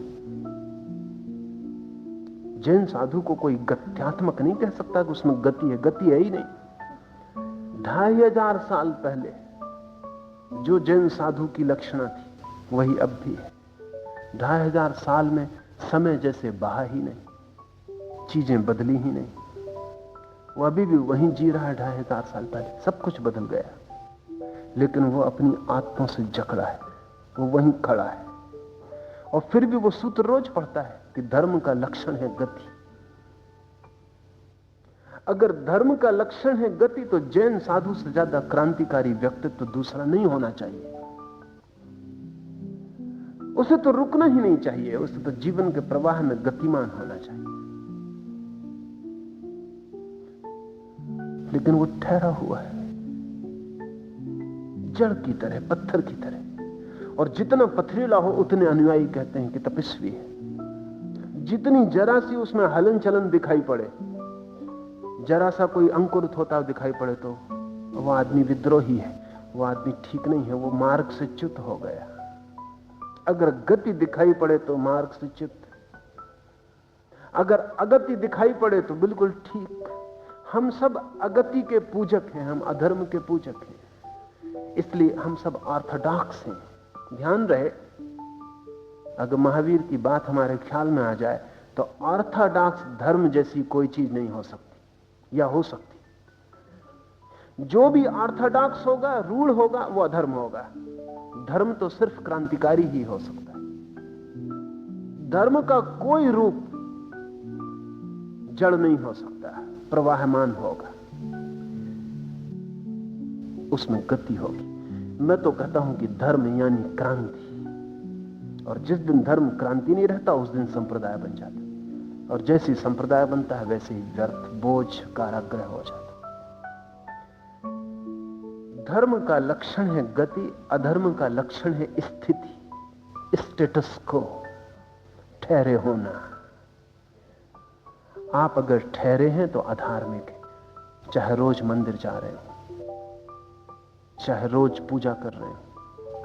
अगर ठहरे हैं तो अधार्मिक है। अगर गति कर रहे हैं, नदी की तरह बह रहे हैं, तालाब की तरह बंद नहीं है, रोज सागर की तरफ जा रहे हैं, और भयभीत भी नहीं है कि कल क्या होगा। कल का आनंदपूर्ण स्वीकार है, स्वागत है, तो आप धार्मिक हैं। लेकिन हमारा मन स्थिति को पकड़ता है। इसे थोड़ा समझ लें। हमारा मन सदा स्थिति को पकड़ता है। क्यों? क्योंकि मन के लिए सुविधापूर्ण है। जब भी कुछ नई बात होती तो मन को असुविधा होती, क्योंकि मन को नई बात सीखनी पड़ती।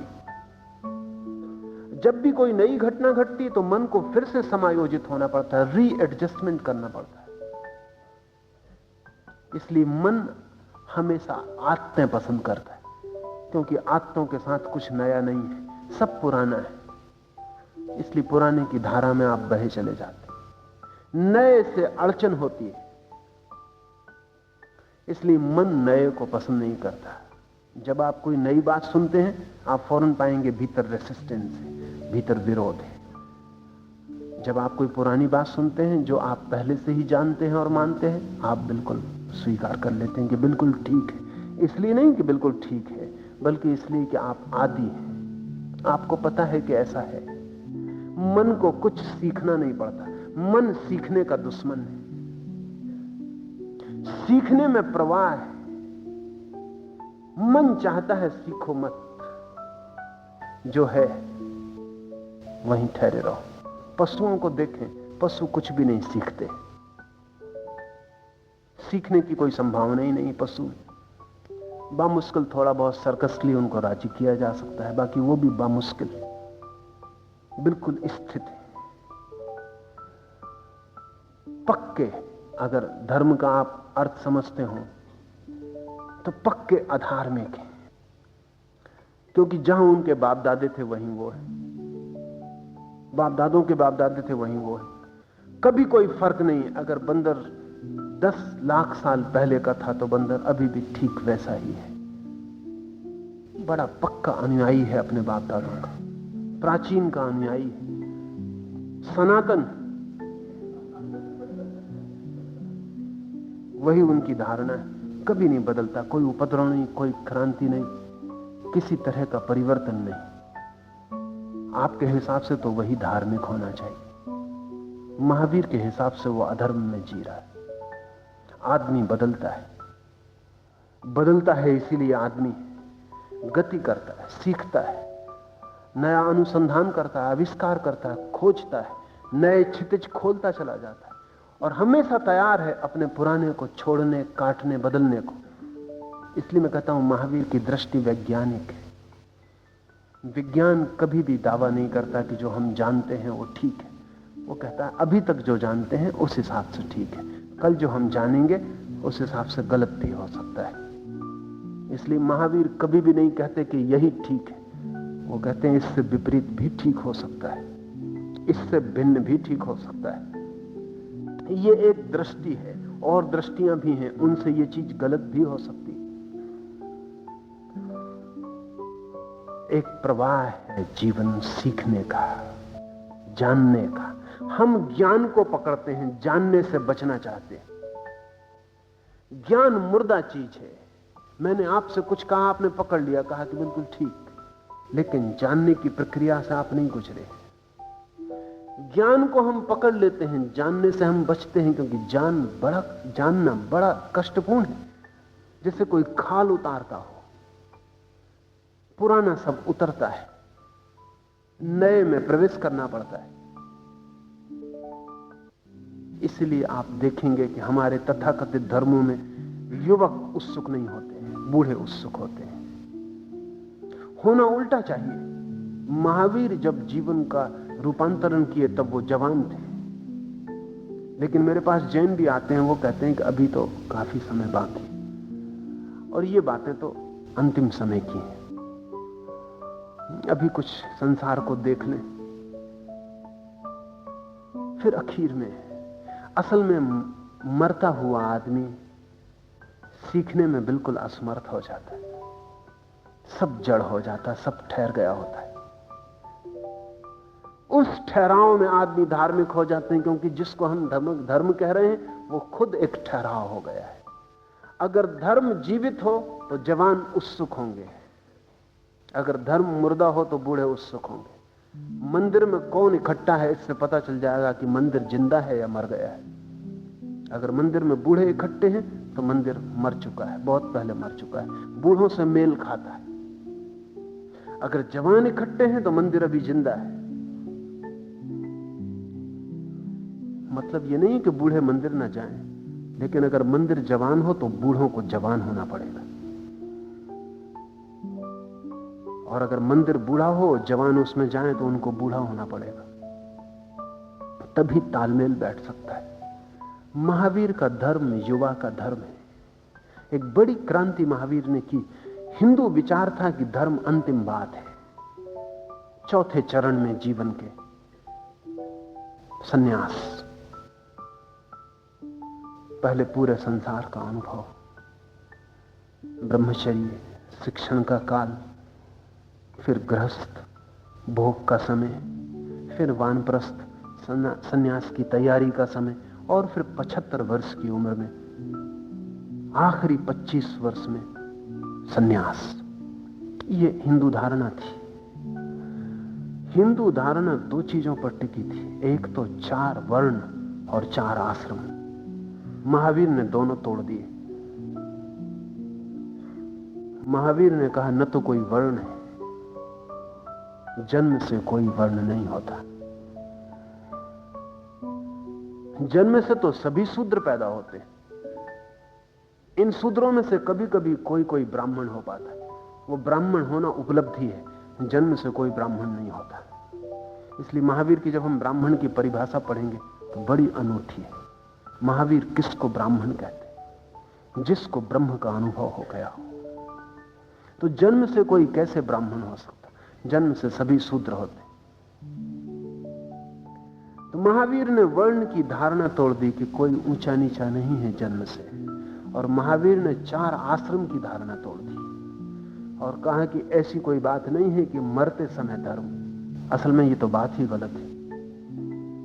धर्म तो तब जब जीवन अपनी पूरी ऊर्जा पर है, युवा, जब जीवन अपने पूरे शिखर पर है, जब काम वासना पूरे प्रवाह में है, तब उसको बदलने का जो मजा है और जो रस है, वो रस बुढ़ापे में नहीं हो सकता। क्योंकि बुढ़ापे में तो सब चीजें अपने आप उदास होकर छीन हो गई। वृद्धावस्था में ब्रह्मचर्य का क्या अर्थ होता है? 75 वर्ष के बाद ब्रह्मचर्य का क्या अर्थ होगा? शरीर शिथिल हो गया, इंद्रियां काम नहीं करती, रुग्ण देह कुरूप हो गई, कोई आकर्षित भी नहीं होता। अब सब प्रतीक्षा कर रहे हैं कि कब आप विदा हो, तब अगर आप कहते हैं कि अब मैं ब्रह्मचर्य का व्रत लेता हूं, तो आप भी बड़े गजब के आदमी।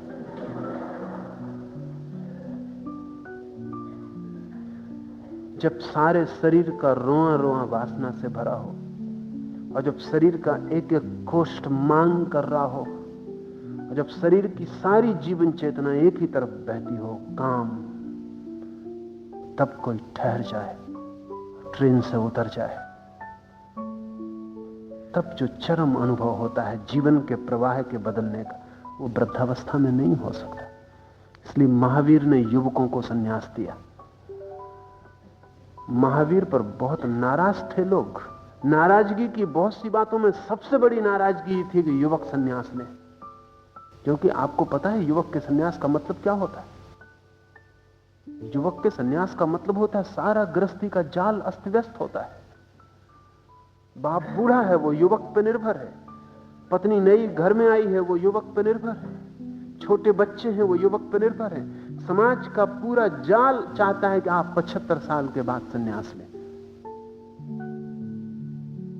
समाज में इससे बड़ी बगावत नहीं हो सकती थी कि युवक सन्यासी हो जाए, क्योंकि इसका मतलब था कि समाज की पूरी व्यवस्था अराजक हो जाए। महावीर अनार्किस्ट है, अराजक है।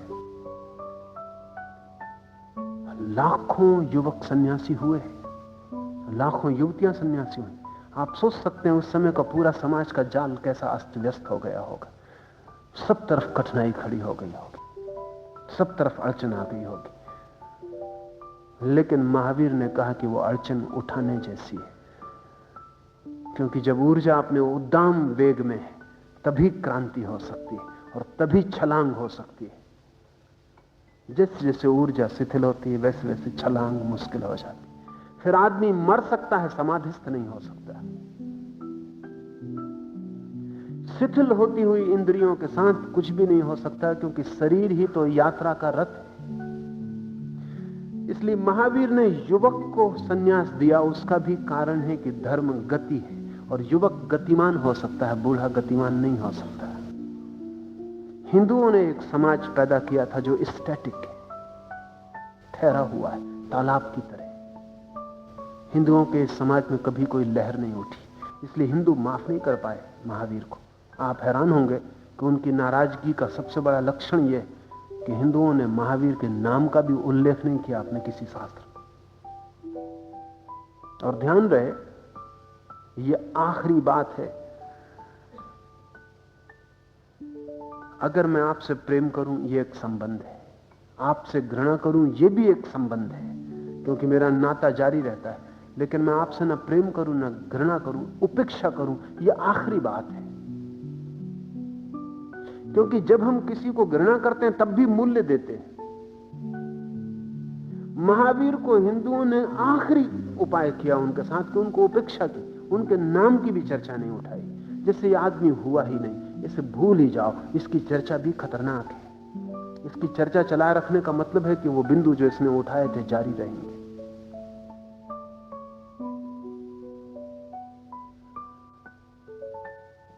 महावीर को बिल्कुल जैसे घटना घटी ही नहीं। अगर सिर्फ हिंदू ग्रंथ उपलब्ध हों तो महावीर गैर ऐतिहासिक व्यक्ति हो जाएंगे। महावीर का कोई उल्लेख नहीं। आदमी बड़ा खतरनाक रहा होगा जिस वजह से इसको इतनी उपेक्षा करनी पड़ी। इतना अराजक रहा होगा कि समाज ने इसका नाम भी संरक्षित करना उचित नहीं समझा। बड़ी क्रांति यह थी कि युवा जब ऊर्जा प्रवाह में है तभी धार्मिक हो सकता है। युवा चेतना धार्मिक हो सकती है, क्योंकि त्वरा चाहिए, वीर्य चाहिए, क्षमता चाहिए। सब पदार्थों को अवकाश देना आकाश का लक्षण है। आकाश यानी अवकाश देने की क्षमता, स्पेस। ये भी बहुत सोचने जैसा है। महावीर कहते हैं सब पदार्थों को अवकाश देना आकाश है। आप जो भी करना चाहें आकाश आपको अवकाश देता है करने का। आप चोरी करना चाहें तो चोरी, आप पत्थर होना चाहें तो पत्थर, आप परमात्मा होना चाहें तो परमात्मा। आकाश आपको सभी तरह के अवकाश देता है। ये जो हमारे चारों तरफ घिरी हुई स्पेस है, ये आपको कुछ भी बनाने के लिए जोर नहीं डालती। ये बिल्कुल तटस्थ है। ये आपसे कहती नहीं कि आप ऐसे हो जाएं, आप जैसे हो जाएं इसे स्वीकार है, और ये आपको पूरा सहारा देती। आकाश किसी का दुश्मन नहीं और किसी का मित्र नहीं, सिर्फ अवकाश की क्षमता है। तो आप जो भी हैं अपने कारण हैं। कोई आपको दबा नहीं रहा है और ऐसा बना नहीं रहा है। हिंदू धारणाएं भिन्न थी।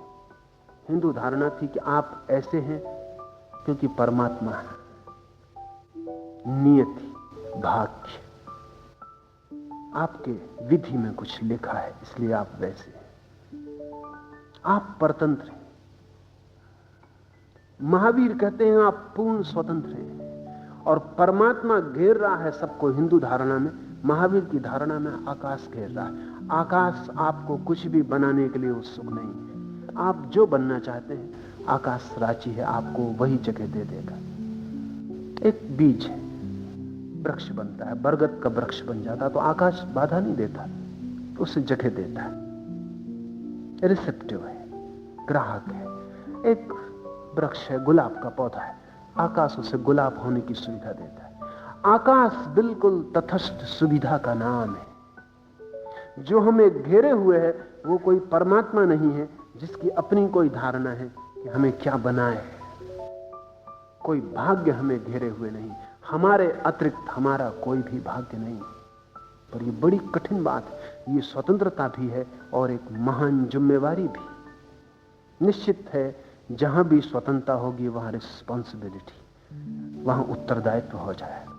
परमात्मा के साथ एक खतरा है कि आप परतंत्र हैं, लेकिन एक लाभ है क्योंकि आप जिम्मेवार नहीं।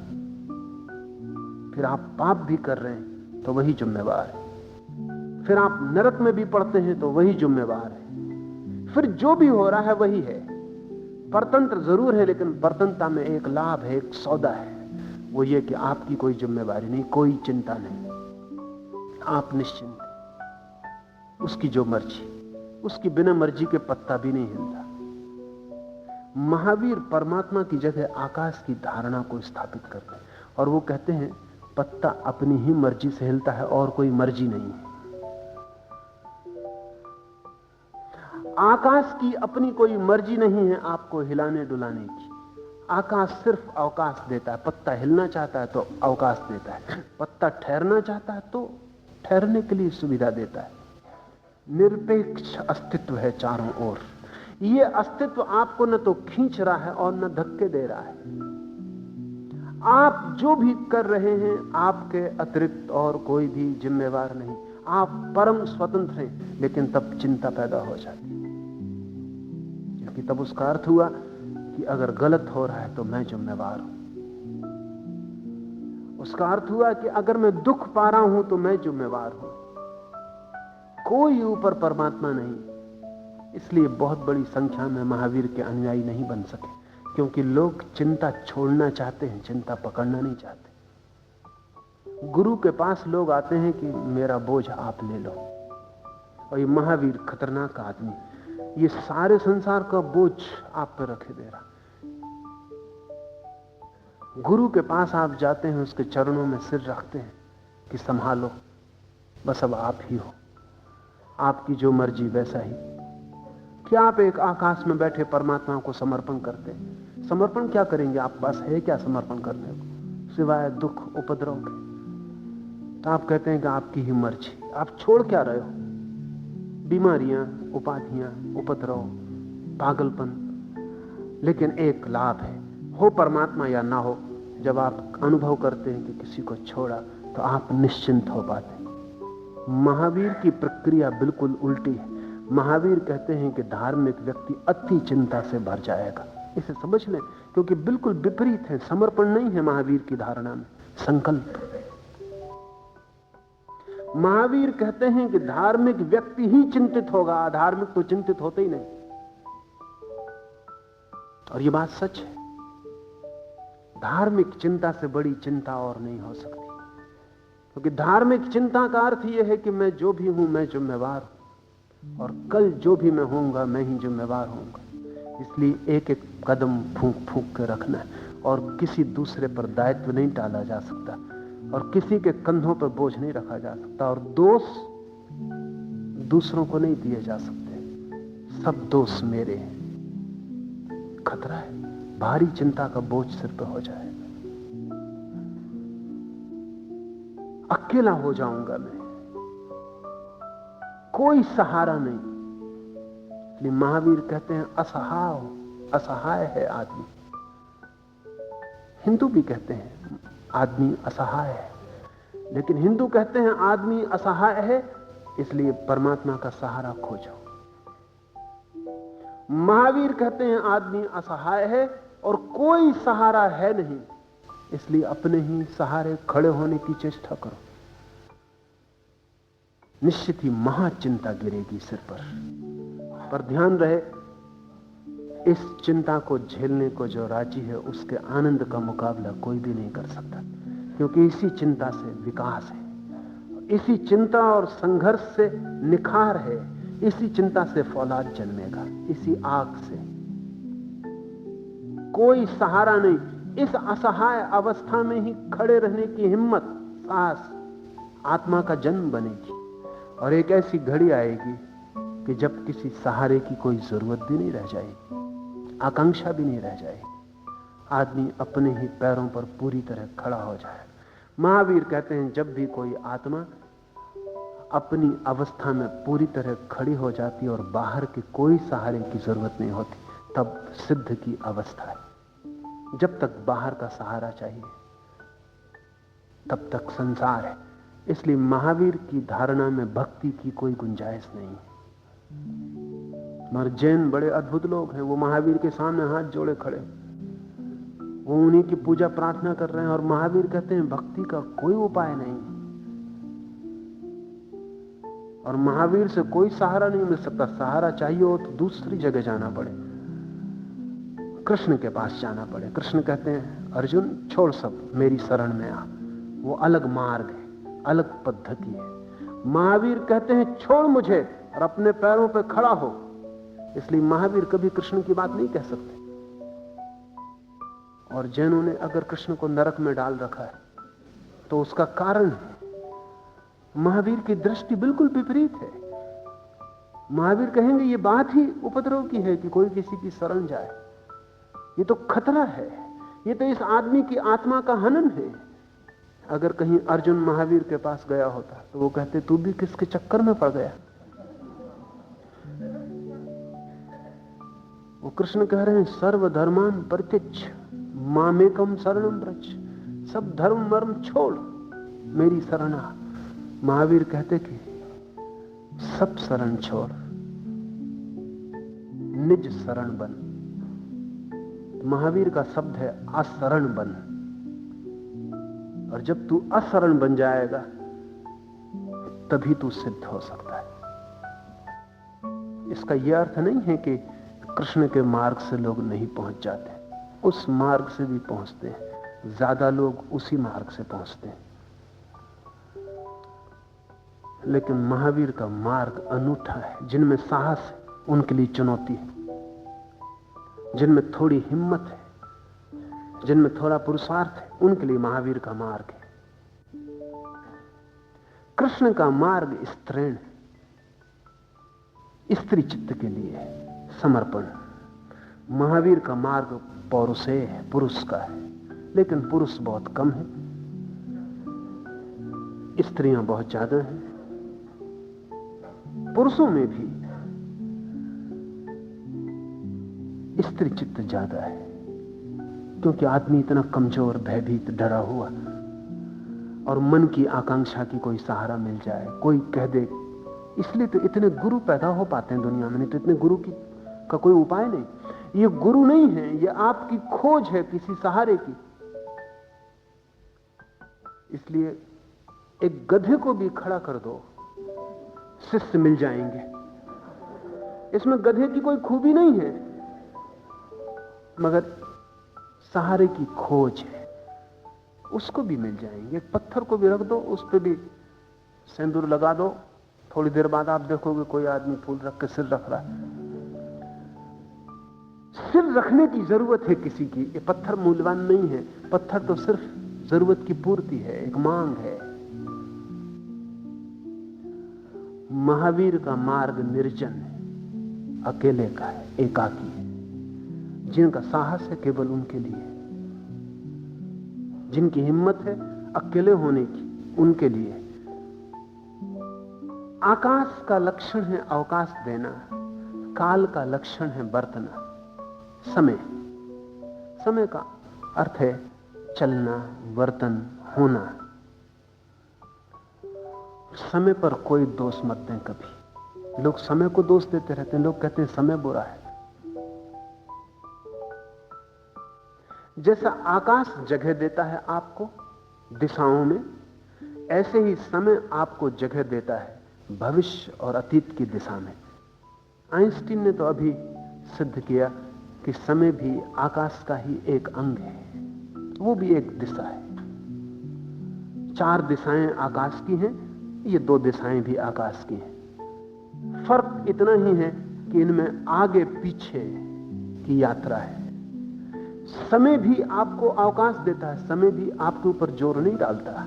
लेकिन इधर मैं सुनता हूं जैन भी कहते हुए सुने जाते हैं कि ये पंचम काल है, इसमें कोई तीर्थंकर नहीं हो सकता, इसमें कोई सिद्ध नहीं हो सकता, इसमें कोई केवल ज्ञान को उपलब्ध नहीं हो सकता। ये काल ही खराब है, समय खराब नहीं होता। समय तो सिर्फ शुद्ध परिवर्तन है। आप समय पर बोझ डालते हैं खुद और निश्चिंत हो जाते हैं। आप निश्चिंत होना चाहते हैं तीर्थंकर होने की चिंता से, क्योंकि तीर्थंकर अगर हुआ जा सकता तो आपको भी बेचैनी होगी कि मैं क्यों नहीं हो रहा हूं। अगर कोई आदमी घोषणा कर दे कि वो तीर्थंकर है तो आप सब मिलकर सिद्ध करने की कोशिश करेंगे कि नहीं, तुम तीर्थंकर नहीं हो सकते। ये काल ही तीर्थंकर का होने का नहीं। ये बात ही गलत है। आप असल में किस बात से लड़ रहे हैं आपको पता नहीं। मन बड़ा चालाक है। आप इस बात से लड़ रहे हैं कि अगर तीर्थंकर हुआ जा सकता है तो फिर मैं तीर्थंकर क्यों नहीं। वो अड़चन होगी। नीत्शे ने लिखा है कि अगर कहीं कोई ईश्वर है तो फिर मुझे बड़ी अड़चन हो जाएगी, फिर मैं ईश्वर क्यों नहीं। इसलिए 2 ही उपाय हैं। एक उपाय नीत्शे का है, वो कहता है ईश्वर है ही नहीं, निश्चिंत हो गया। दूसरा उपाय महावीर का है। तर्क दोनों का एक है। महावीर ईश्वर होने की कोशिश में लग जाते हैं और ईश्वर हो जाते हैं। चिंता एक ही है। नीत्शे कहता है कि if there is God then how I can remain without being a god, therefore there is no God. अगर ईश्वर है तो मुझे भी ईश्वर हुए बिना कैसे रोक सकता हूं मैं अपने को। इसलिए कोई ईश्वर नहीं है, निश्चिंत। महावीर भी कहते हैं कि अगर ईश्वर है तो मैं ईश्वर हुए बिना कैसे रोक सकता हूं। और इसलिए ईश्वर होकर रहते हैं, ईश्वर हो जाते हैं। एक चिंता पैदा होती है। हम कह देते हैं ये तो काल खराब है, कलयुग है, पंचम काल है, समय खराब है। खुद खराब होने के लिए सुविधा चाहते हैं। समय खराब है, सुविधा मिल जाती, क्योंकि समय सुविधा देता है। आप खराब होना चाहते हैं, खराब होने की सुविधा देता है। आप महावीर होना चाहें, समय आपको वो भी सुविधा देता है। समय को कोई पक्षपात नहीं है। समय जीवन प्रवाह की शुद्ध धारा है। ये सारे तत्व निष्पक्ष हैं और उपयोग अर्थात अनुभव जीव का लक्षण है। जीवात्मा ज्ञान से, दर्शन से, सुख से तथा दुख से पहचाना जाता है और अंतिम तत्व है जीवात्मा।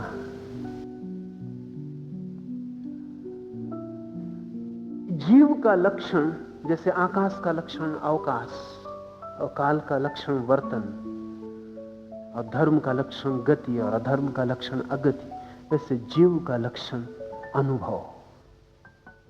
जैसे जैसे आपका अनुभव की क्षमता प्रगाढ़ होती, वैसे वैसे आप आत्मा बनने लगते। जितनी आपके अनुभव की क्षमता कम होती, उतने आप पदार्थ के करीब होते हैं, आत्मा से दूर होते हैं। और अंतिम अनुभव है शुद्ध अनुभव, जब अनुभव करने को कुछ भी नहीं बचता, सिर्फ अनुभोक्ता रह जाता है, द एक्सपीरियंसर। सब खो जाता है, सिर्फ शुद्ध ज्ञाता अनुभोक्ता बचता है। वो अंतिम क्षमता है। एक पत्थर में और आप में फर्क क्या है? सुबह होगा, सूरज निकलेगा, पत्थर खिल नहीं जाएगा और नहीं कहेगा कि कितनी सुंदर सुबह। आप खिल सकते हैं, जरूरी नहीं कि आप खिलेंगे। 100 में से 99 आदमी भी नहीं खिलते। सूरज उगता रहे उन्हें मतलब ही नहीं, कब उगता है कब डूबता है। फूल खिलते रहे उन्हें मतलब नहीं, कब वसंत आती कब पतझड़, उन्हें कोई प्रयोजन नहीं। वो भी अपने में बंद और पत्थर की तरह जी रहे हैं। एक लेकिन चेतना का अनुभव लक्षण है। सुबह सूरज उगता है, आपके भीतर भी कुछ उगता है, एक अनुभव प्रकाश हो जाता है। आप जानते हैं कुछ हो रहा है। फूल खिलता है, आपके भीतर भी कुछ खिलता है। पत्थर पड़ा रहता है जैसे कुछ भी नहीं हुआ। सुख है, दुख है, ज्ञान है, बोध है, सब जीवन के लक्षण है। जिस मात्रा में बढ़ते चले जाएं, उतनी जीवन की गहराई बढ़ती चली जाती। जीवन उस दिन परम गहराई पर होता है जब हम पूरे जीवन का अनुभव उसके शुद्धतम रूप में कर लेते हैं। उसे ही महावीर सत्य कहते हैं। वो जीवन का परम अनुभव है। सुख दुख प्राथमिक अनुभव है, आनंद परम अनुभव है। इसे हम आगे विस्तार से समझने की कोशिश करेंगे। 5 मिनट रुकेंगे, कीर्तन करें और फिर चलें।